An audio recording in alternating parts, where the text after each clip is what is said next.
Hi everyone, Rene Bastarache here, and in just a moment I'm going to give you an Ericksonian type story, a message for helping you with creative thinking.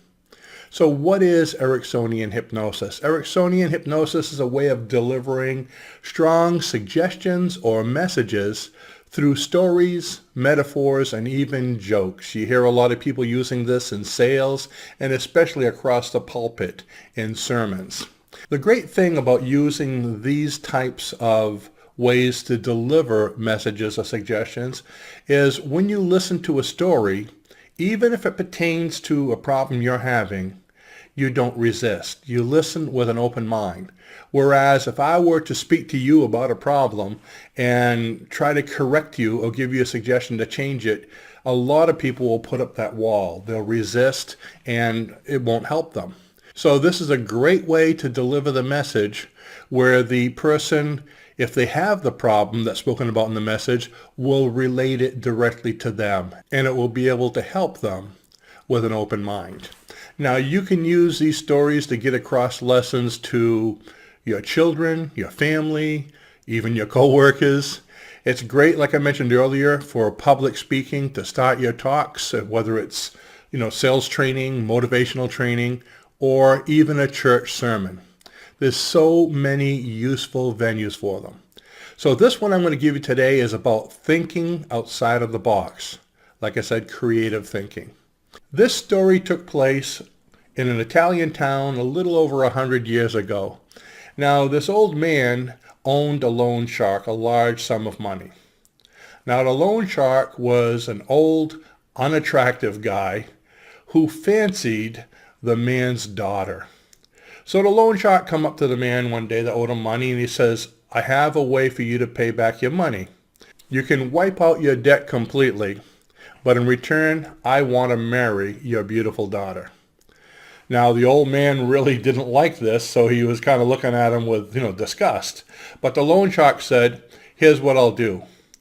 They were outside in the garden, so he says, I'm going to reach down and grab two pebbles, a white one and a black one, and I'm going to put them in this bag. Then I'm going to have your daughter reach into the bag and grab one of the pebbles without looking. Now, if she pulls out the black pebble, I'll wipe out your debt, but I'm going to take your daughter as my wife. But if she pulls out the white pebble, I'll still wipe out your debt, but I'm not going to marry your daughter. We'll just call it even. Does that sound fair? Now, the old guy figured he had a 50-50 chance, so he agreed to it. So the creditor bent down and grabbed two pebbles from the ground. But the daughter noticed as he was reaching for the pebbles that he took two black pebbles, and he put them in the bag. Then he put the bag up front of her. He says, reach in and take a pebble. Now, the daughter had three choices here. Number one, she could refuse to pick a pebble from the bag. Number two, she could take both of the pebbles out, both of the black ones, and expose the creditor as a fraud, but that wouldn't be good. Or number three, she could pick a pebble from the bag and just accept that she's going to marry the guy and do it for her father because it's going to wipe away his debt. So here's what she did. She reached into the bag and pulled out a pebble.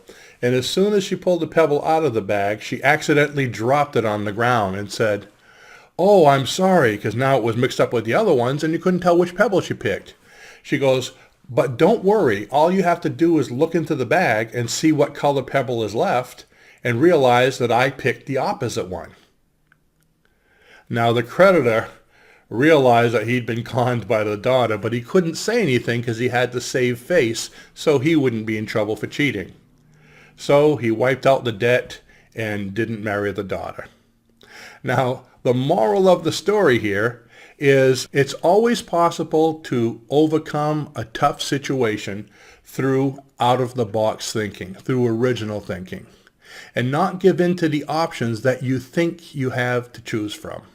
I hope you enjoyed the story. If you enjoy hearing stories like this, let me know, and we'll continue to give you more as time goes on. And if you have any good stories, any good, whether you want to call it Ericksonian hypnosis or stories that give a message or a moral that can help others, go ahead and send it in to us. And if we use it, I'll send you a surprise. So thanks for watching. Don't forget to subscribe, and please share this with your friends. Have a great day.